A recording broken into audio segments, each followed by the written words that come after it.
Hello everybody, this is Mr. US History. Welcome back to a brand new video. Make sure to like this video down below and smash the subscribe button. So I know I haven't uploaded any videos in a very long time. I'm sorry, I apologize. I have been I've been very busy for the past month. So now I think I'm going to upload a lot of videos because I'm now much more free. So let's begin so in this new video, I'm going to be counting down the 10 closest presidential elections in American history. And yeah, in American history, we've had a total of 59 presidential elections. Some have been landslides, and some of them have been nail-biters. And generally speaking, there have also been many presidents who went on to win the popular vote and lose. Wait, no, there have been many candidates who won the popular vote and lost the Electoral College, and that's why they weren't elected president, because to become president, you need to win a majority of the Electoral College. You don't actually win by getting, more votes. And Al Gore right here perfectly fits that example, as he won the popular vote by a convincing margin, yet he lost the electoral vote because of like 600 votes from Florida. So let's begin now with something I need to say also is the fact that the method which I'm going to be using for these 10 closest elections is the tipping point state. So the tipping point state is basically the state which hands the winning candidate the majority of the Electoral College votes. If this state and every single other state which is closer than this state went to the opposing party, then the opposing party would have won and their candidate would have been elected president.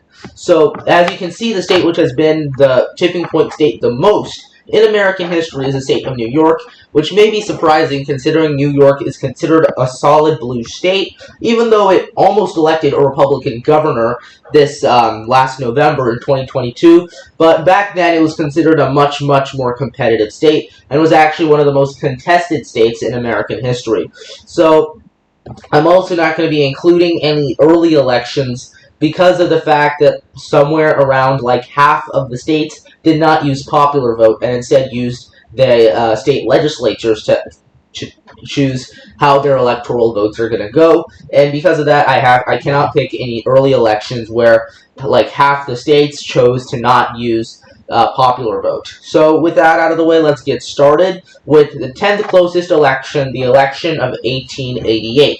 So the election of 1888 featured Benjamin Harrison, a former senator from Ohio, and Grover Cleveland, the president of the United States. Benjamin Harrison defeated Grover Cleveland, but the election was very narrow. The closest state in the election was the state of New York, which Harrison won by around 1 percentage point. And if you're wondering how many votes he won by 14,000 votes. So had around 7,000 or more votes been shifted from Harrison to Cleveland, Cleveland would have won the state. And this state alone would have given Cleveland the presidency and allowed him to be reelected. Of course, Grover Cleveland came back 4 years later and defeated Benjamin Harrison to get a second non-consecutive term.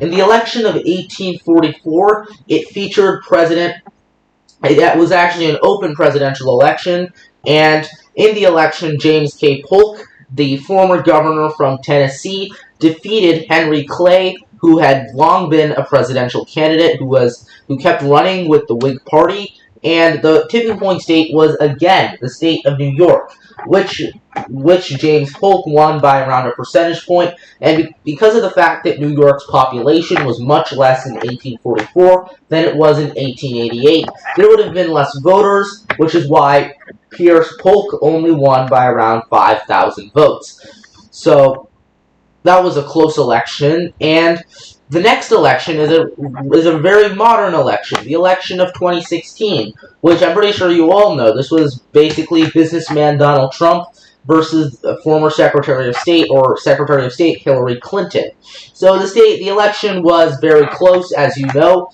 Even though Donald Trump convincingly won the Electoral College, the three closest states were Michigan, Wisconsin, and Pennsylvania. So Wisconsin, had this state gone to Hillary Clinton, along with Pennsylvania and Michigan, which were both closer than Wisconsin, she would have won the presidential election. So anyway, Wisconsin was a very close state in this election. Donald Trump won it by around 0.8%.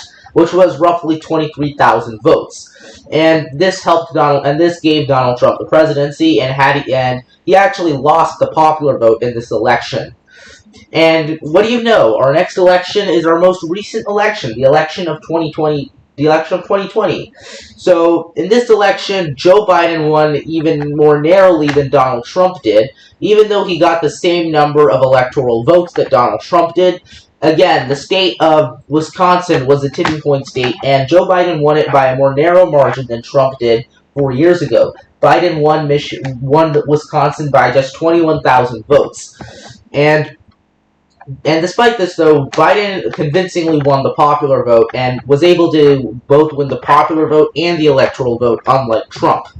So next, we have the election of 1960, which had John F. Kennedy against Richard Milhous Nixon. So the closest state in this election, not really the closest state, but the tipping point state, was the state of Missouri, which used to be considered a swing state. And Kennedy won Missouri by 10,000 votes. And, of course, he was shortly assassinated 3 years into his presidency. But had Missouri and all of the other states which were closer than it gone to Nixon, Nixon would have been the president. Next up, we have the election of 1876, featuring New York Governor Samuel Tilden against Ohio Governor Rutherford B. Hayes. The election was insanely close. Hayes won by only one electoral vote, and the closest state was the state of South Carolina. In fact, the state of South Carolina, it had sent two electors. It sent two slates of electors, one which was pledged for Hayes and one which was pledged for Tilden. This was because there were various voting irregularities there, and many voters, and there was a lot of disenfranchisement of African American voters in the state, and there was a lot of intimidation and violence used by groups such as the Ku Klux Klan or the White League, or hate groups which were meant towards suppressing African Americans and making sure they didn't exercise their right to vote. So because of this, ultimately Hayes was certified, or I don't know if I should say certified, but he was declared the winner of the state of South Carolina by just about 900 votes. And ultimately, Democrats, many of them did not accept the results of this election, and because of that, they had to make an agreement, which was known as the Compromise of 1876, or 1877, in which Hayes would agree to withdraw federal troops from the South, and the Democrats would accept him as the winner. Next up, we have the election of 1948, with Harry Truman up against Thomas Dewey. So Thomas Dewey was the governor of New York. He had previously ran against FDR in 1944. He lost, and now he was back, and Dewey was widely considered the favorite by many pollsters and pundits. However, Truman narrowly achieved a victory in the Electoral College and in the popular vote, and the tipping point state in this election was the state of California, which Truman ended up winning by, get this, 18,000 votes. So California was the tipping point state in this election. And now we've got the election of 1916, with President Woodrow Wilson going up against Associate Justice William, I think his name, hang on a second, I'm drawing a blank here. It was William Hughes, I believe, yes. William Hughes. So Woodrow Wilson ran against William Evans Hughes, and ultimately, Wilson narrowly defeated Hughes, and the tipping point state was again California, which is considered a solid blue state today, but back then it was much, much more competitive, and ultimately Wilson won the state by less than half a percentage point, which is about 4,000 votes.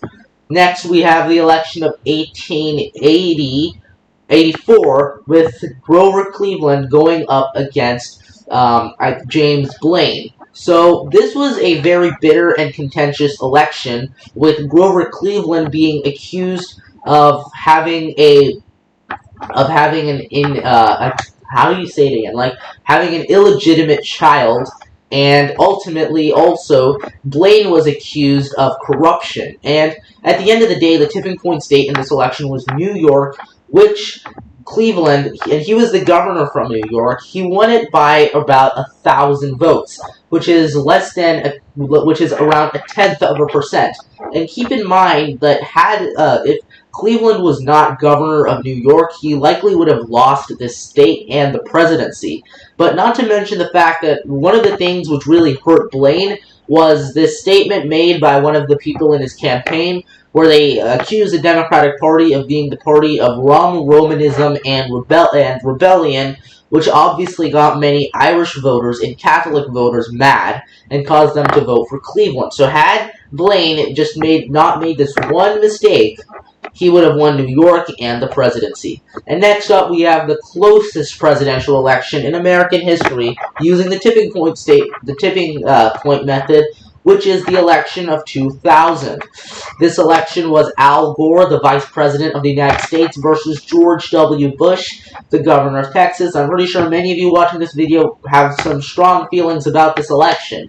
And the closest state in this election was the state of Florida. And in fact, the margin of victory for George W. Bush was less than 1/100th of a percentage point. And if you're wondering how many votes that is 537 votes. Think about that. Had Al Gore been able to just get 300 voters to vote for him instead of Bush, he would have won the presidency. Less than that, actually. And in fact, while the state of Florida was conducting a recount, the Supreme Court stepped in and stopped the recount process in the landmark case, Bush versus Gore. So anyway, thank you guys so much for watching this video. Make sure to like this video down below and subscribe to the channel.